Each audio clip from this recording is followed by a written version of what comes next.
नमस्कार मित्रों, कैसे हैं आप लोग। आज हम लोग एक बार फिर स्टार्ट करते हैं अपने रिवीजन सीरीज में।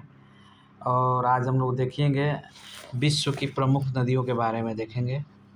इसको स्टार्ट करते हैं और नदियों की इस सीरीज में इसके आगे क्वेश्चन आंसर भी इसका किया जाएगा। सबसे पहले विश्व की प्रमुख नदियाँ कौन कौन सी हैं उसके बारे में देख लेते हैं, फिर आगे इनके इससे रिलेटेड क्या क्वेश्चन पूछे जाते हैं एग्ज़ाम में उसको देखा जाएगा। तो देखते हैं पहले क्या है ये नदियों नदियों को सभ्यता का पालना।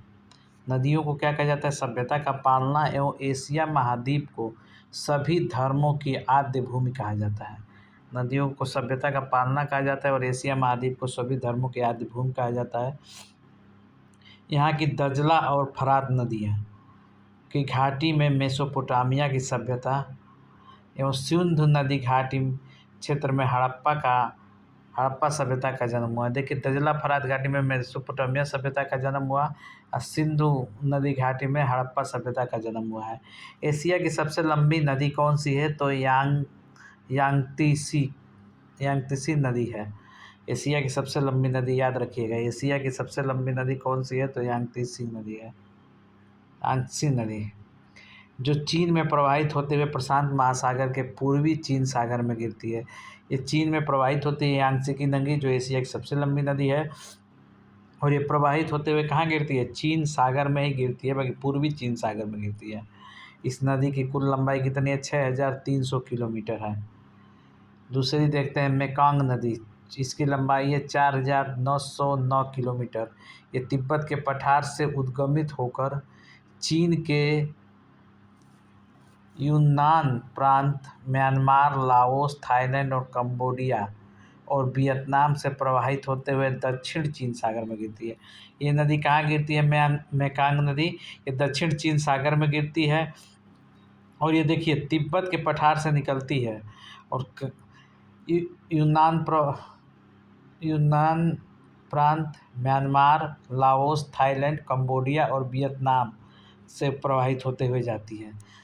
तीसरी इंपॉर्टेंट नदी देखते हैं, ये भी बहुत, मेकांग नदी कई बार पूछा गया है। तीसरी इंपॉर्टेंट नदी है साल्विन नदी। साल्विन नदी भी तिब्बत से ही निकलती है और म्यांमार में होते हुए म्यांमार तथा थाईलैंड के बीच सीमा बनाती है, प्राकृतिक सीमा बनाती है। एक साल्विन नदी म्यांमार और थाईलैंड में सीमा बनाते हुए 2815 किलोमीटर लंबी है। 2815 किलोमीटर की दूरी तय करते हुए अंडमान सागर में गिर जाती है। अंडमान सागर में वो भी किस में गिरती है? अंडमान सागर के वर्तमान की खाड़ी में गिरती है। फिर अगला देखते हैं आमूर नदी। ये भी 2897 किलोमीटर लंबी है।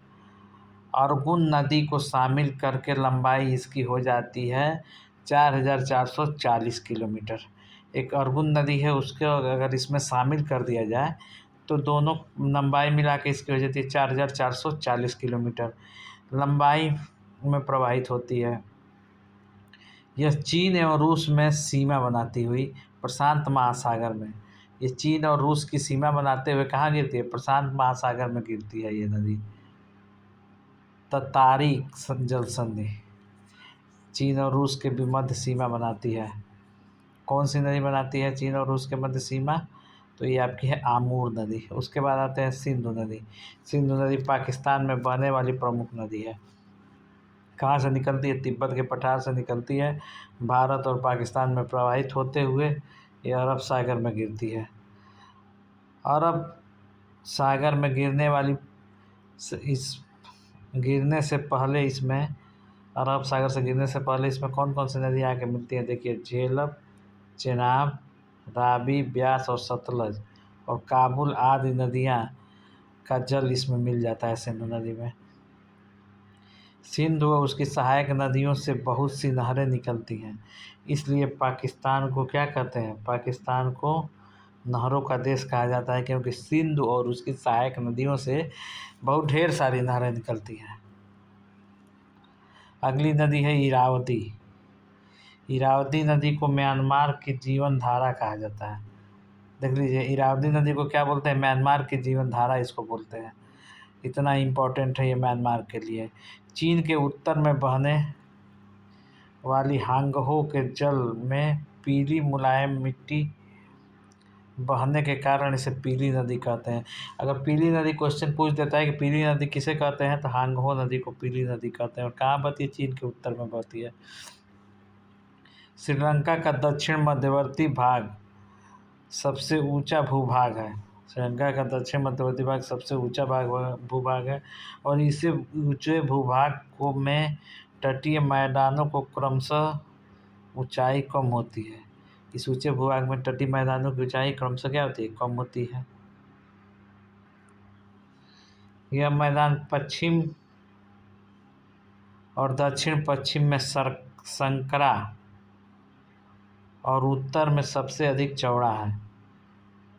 यहाँ की नदियाँ साधारण छोटी होती हैं। कहाँ की होती हैं? तो ये श्रीलंका के बारे में बता रहा है। यहाँ की नदियाँ साधारण छोटी होती है, जो खाड़ी में गिर जाती हैं। कहाँ गिर जाती हैं? तो खाड़ी में गिर जाते हैं। जो उच्च भूमि से बाहर की ओर अरीय रूप में बहती है। महाबेली नदी देखिए, श्रीलंका की सबसे लंबी नदी है। उत्तर पूर्व की ओर बहने वाली होते हुए बंगाल की खाड़ी में मिल जाती है महाबेली नदी। टिर्गिस नदी देखिए, टिर्गिस नदी दक्षिण पूर्वी तुर्की में स्थित है और टारस पर्वत से निकलती है। टिर्गिस नदी कहाँ से निकलती है? तो ये टारस पर्वत से निकलती है। ये ध्यान रखिएगा, क्वेश्चन में पूछा जाता है। अच्छा, पिछली वीडियो जो मैंने बताया था उसमें वॉइस नहीं आई है, वॉइस कट रही थी, तो पता नहीं क्यों नहीं उसमें वॉइस गई है। चलिए उस वीडियो को दोबारा मैं रिकॉर्ड कर दूँगा। नेक्स्ट में चलते हैं। यह नदी तुर्की और सीरिया टिर्गिस नदी कहाँ? तुर्की और सीरिया से बहती हुई इराक में यूफ्रेटस नदी से मिलकर सत अल अरब नाम से इराक के दक्षिण भाग स्थित बसरा के पास फारस की खाड़ी में जाके गिरती है। कौन सी नदी? टिर्गिस नदी। देखिए, टारस पर्वत से निकलती है और ये तुर्की और सीरिया में बहते हुए इराक के यूफ्रेटस नदी से मिलकर सत अल अरब इराक के दक्षिण भाग में स्थित बसरा के पास फारस की खाड़ी में मिल जाती है। सर दरिया और अमू दरिया मध्य एशिया की महत्वपूर्ण नदियाँ हैं। सर दरिया और अमू दरिया है मध्य एशिया की महत्वपूर्ण नदियाँ हैं। मध्य एशिया के अलग अलग पर्वतों से निकलकर अरल सागर में गिरती हैं। कहाँ गिरती हैं? सर दरिया और अमू दरिया अरल सागर में गिरती हैं। अब तो अरल सागर का अस्तित्व ही धीरे धीरे ख़त्म होने वाला है, क्योंकि सर दरिया और अमूर दरिया को लोग को नहरों से जोड़कर इनके पानी को अरल सागर में जाने से रोका जा रहा है। बहुत ही सीमित हो गया है अरल सागर और धीरे धीरे सूखने के कगार पे हो गया है ये। आमूर, लीना और ओब नदी कहाँ? रूस में प्रवाहित होती है। आमूर, लीना और ओब नदी। आमूर अपने उद्गम क्षेत्र उत्तर पूर्व और लीना तथा ओब उत्तर में प्रवाहित होती है। यूरोप महाद्वीप की सबसे लंबी नदी कौन सी है? तो वोल्गा नदी है, जो यूरोप महाद्वीप की सबसे लंबी नदी है। इसका उद्गम कहाँ से होता है? बलदाई पहाड़ी से होता है वोल्गा नदी का। एक कैस्पियन सागर से मिल जाती है। वोल्गा नदी किससे मिलती है? कैस्पियन सागर से। डेन्यूब नदी यूरोप की दूसरी सबसे लंबी नदी है। डेन्यूब नदी याद रखिएगा, यूरोप की सबसे लंबी नदी है। यूरोप की सबसे लंबी नदी वोल्गा और कैस्पियन सागर में ये जाती है वोल्गा नदी। डेन्यूब यूरोप की दूसरी सबसे लंबी नदी है। इसका उद्गम कहाँ है? जर्मनी में होता है और ये काला सागर से मिल जाती है, मतलब काला सागर में गिरती है। नीपर नदी मॉस्को के पश्चिम में स्थित भाग में उद्गमित होकर काला सागर में मिलती है। यूराल नदी दक्षिण यूराल पर्वत से उद्गमित होकर कैस्पियन सागर में मिलती है। यूराल नदी स्विस आल्प्स क्षेत्र से निकलने वाली राइन नदी भ्रंश घाटी से होकर प्रवाहित होती हुई उत्तरी सागर के समुद्र में मिल जाती है। कौन सी? भ्रंश घाटी। कहाँ मिलती है? उत्तरी सागर के समुद्र में मिल जाती है, भ्रंश घाटी में प्रवाहित होती है। जर्मनी का प्रसिद्ध वान इसी नदी के तट पर स्थित है। वान नगर किस पे है? तो कौन सी नदी है? राइन नदी के तट पे। नेक्स्ट देखेंगे यूरोप का सबसे व्यस्तम अंतःस्थलीय जलमार्ग राइन नदी है।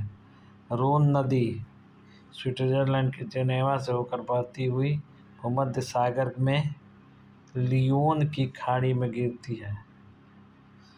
रोन नदी कहाँ गिरती है? रोन नदी एक तो देखिए कहाँ प्रवाहित हुई, स्विट्जरलैंड के जेनेवा में बहती है, भूमध्य सागर के लियोन की खाड़ी में जाके गिरती है। नेक्स्ट आगे देखते हैं, पो नदी देखेंगे। पो नदी कहाँ बहती है भाई, इसको एक बार देख लेते हैं। पो नदी इटली में प्रवाहित होने वाली प्रमुख नदी है। इस नदी को इटली की गंगा कहा जाता है। देखिए पो नदी को किसे इटली की गंगा कहा जाता है, तो पो नदी को कहा जाता है। टाइबर नदी एपिनाइन पर्वत से निकलकर भूमध्य सागर के टेरहेनियन सागर में गिरती है। भूमध्य सागर बगल में टेरहेनियन सागर है, उसमें गिरती है कौन सी? टाइबर नदी। रोम नगर इसी नदी पर स्थित है, टाइबर नदी पर। डान नदी पश्चिमी रूस के टूला से निकलकर एजो सागर में गिरती है, डान नदी। एब्रो नदी स्पेन के कैंटेबियन पर्वतमाला से निकलकर भूमध्य सागर में गिरती है। टेम्स नदी देखिए कहाँ से, कोट्सवोल्ड से लंदन होते हुए उत्तरी सागर में गिरती है। टेम्स नदी ये लंदन में प्रवाहित होती है। चलिए अगला नेक्स्ट देखिए, दक्षिणी सूडान, युगांडा और इजिप्ट नील नदी बेसिन इनिशिएटिव के सदस्य हैं। Rwanda, Tanzania, Uganda, Congo, Kenya, Ethiopia, Sudan, दक्षिणी सूडान, युगांडा, इजिप्ट में नील नदी बेसिन है। जबकि इरिट्रिया पर्यवेक्षक देश है, यह भूमध्य सागर में गिरती है। इसका उद्गम श्वेत नील के रूप में मध्य पूर्व अफ्रीका में स्थित महान विक्टोरिया झील से होता है। नील नदी का उद्गम कहाँ से होता है? श्वेत नील नदी के जो मध्य अफ्रीका में स्थित महान विक्टोरिया झील से है। विक्टोरिया झील कहाँ पे है? तो मध्य अफ्रीका में स्थित है। हालांकि नवीन अनुसंधानों में दक्षिण रवांडा में किबू झील और के निकट न्योग्वे वनों को श्वेत नील नदी के उद्गम माना जाता है। इसकी मुख्य सहायक नदियों में नीली नील नदी सर्वाधिक महत्वपूर्ण है, जो हॉर्न ऑफ अफ्रीका के देश इथियोपिया में किताना झील से उद्गमित होती है। सूडान की राजधानी खार्तूम में श्वेत नील तथा नीली नील नदियाँ परस्पर सम्मिलित होने के फलस्वरूप नील नदी कहाँ पे मिलती हैं? श्वेत नील और नील नदी तो सूडान की राजधानी खार्तूम में मिलती हैं। ठीक है, यही याद रखिएगा। और यहीं से ये नील नदी का निर्माण बन जाती है। नील नदी की उपजाऊ मिट्टी पर्याप्त जल स्रोतों से मिस्र की अधिकांश आबादी लाभान्वित होती है। अतः मिस्र को नील नदी का उपहार कहा जाता है। और किसने कहा था मिस्र को नील नदी का उपहार? तो हेरोडोटस ने कहा था। नील नदी जिन क्षेत्रों से प्रवाहित होती है वह क्षेत्र इस मरुस्थल में मरुद्यान नखलिस्तान के समान है। नाइजर नदी के बारे में देखिए, पश्चिम अफ्रीका में स्थित फैटा जलान पठार से निकलती है और गिनी की खाड़ी में मिल जाती है। अफ्रीका की लिम्पोपो नदी मकर रेखा को 2 बार काटती है। कांगो नदी, जिस पर जायरे नदी के नाम से भी जाना जाता है, यह मध्य अफ्रीका में लगभग 4074 किलोमीटर लंबाई में प्रवाहित होती है और यह विषुवत रेखा को 2 बार विभाजित करती है। नेक्स्ट देखेंगे अगला। अब देखेंगे जाम्बेजी नदी पर अवस्थित विक्टोरिया जलप्रपात प्रसिद्ध है। करीबाबाद इसी नदी पर स्थित है। करीबाबाद किस पे है? तो जाम्बेजी नदी पे है। उत्तरी अमेरिका की महत्वपूर्ण नदियाँ Saint Lawrence, Mackenzie, Nelson, Hudson, Yukon, Fraser, Colorado, Columbia, Mississippi और मिसौरी। एक बार फिर से हम देख लेते हैं उत्तर अमेरिका की महत्वपूर्ण नदियाँ कौन सी हैं। सेंट लॉरेंस है, मैकेंजी है, नेल्सन है, हडसन है, यूकॉन नदी है, फ्रेजर नदी है, कोलोरेडो नदी है, कोलंबिया है, मिसिसिपी है तथा मिसौरी है। हिमानी झील इटास्का मिसिसिपी नदी का स्रोत है। मिसिसिपी नदी का स्रोत कहाँ है? हिमानी झील इटास्का है। ओहियो, अरकसास तथा रेड रिवर मिसिसिपी की सहायक नदियां हैं। मिसिसिपी की सहायक नदियां कौन सी हैं? अरकसास, ओहियो, अरकसास तथा रेड रिवर। मिसिसिपी नदी मेक्सिको की खाड़ी में गिरती है। ज्ञात है कि अमेरिका का ग्रेट प्लेन मिसिसिपी तथा मिसौरी नदी से निर्मित होता है। अमेरिका का ग्रेट प्लेन किससे होता है? तो मिसिसिपी और मिसौरी नदियों से होता है। नदी तंत्र उत्तरी अमेरिका की सबसे बड़ी तंत्र है।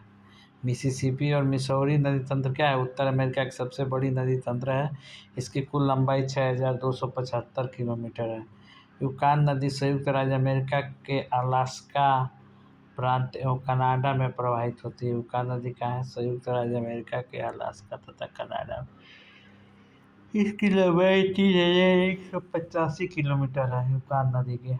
मैकेंजी नदी कनाडा के उत्तर पश्चिम भाग में ग्रेट स्लेव झील के पास से उद्गमित होकर उत्तर की ओर बहती हुई आर्कटिक महासागर में गिरती है। यह नदी कनाडा की सर्वाधिक लंबी नदी है। सेंट लॉरेंस नदी यह महान झीलों की अटलांटिक महासागर को जोड़ती है। यह नदी संयुक्त राज्य अमेरिका और कनाडा के मध्य अंतर्राष्ट्रीय सीमा भी बनाती है। रियो ग्रांडे नदी संयुक्त राज्य अमेरिका और मेक्सिको की सीमा बनाती है। रियो ग्रांडे नदी संयुक्त राज्य अमेरिका और मेक्सिको की सीमा बनाती है तथा मेक्सिको की खाड़ी में गिरती है। कोलंबिया नदी रॉकी पर्वत से निकलकर प्रशांत महासागर में गिरती है। हडसन की खाड़ी न्यूयॉर्क राज्य के एडिरान डैक पर्वत से निकलकर अटलांटिक महासागर में गिरती है। दक्षिण अमेरिका के मध्यवर्ती मैदान का अधिकांश भाग ओरिनिको, जापान और प्लाटा नदियों के द्रोणियों से बना हुआ है। अमेजन नदी अमेरिका की सबसे लंबी नदी है तथा प्रवाहित की दृष्टि से बहुत बड़ा है। अमेजन नदी दक्षिण अमेरिका की सबसे लंबी नदी तथा अपवाह के क्षेत्र की दृष्टि से संसार की सबसे बड़ी नदी है। अपवाह क्षेत्र की दृष्टि से संसार की सबसे बड़ी लंबी है, लंबाई से नहीं। लगभग 6,437 किलोमीटर लंबी है अनुमानतः। इस नदी में 1,600 किलोमीटर की दूरी तक पानी के जहाज जा सकते हैं।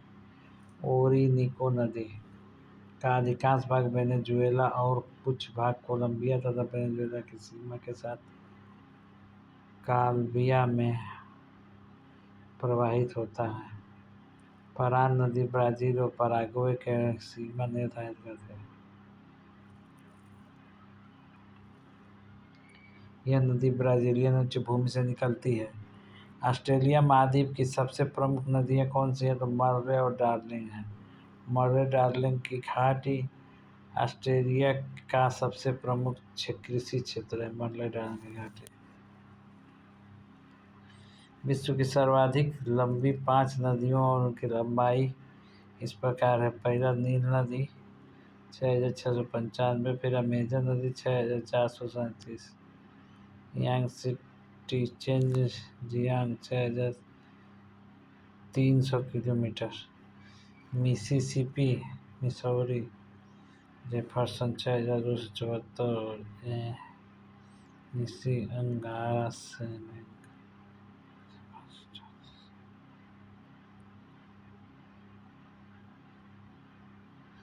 ओके। इस वीडियो को यहीं तक रोकते हैं। आगे वाले वीडियो में हम इसका क्वेश्चन आंसर करेंगे। चलिए, धन्यवाद। Thank you.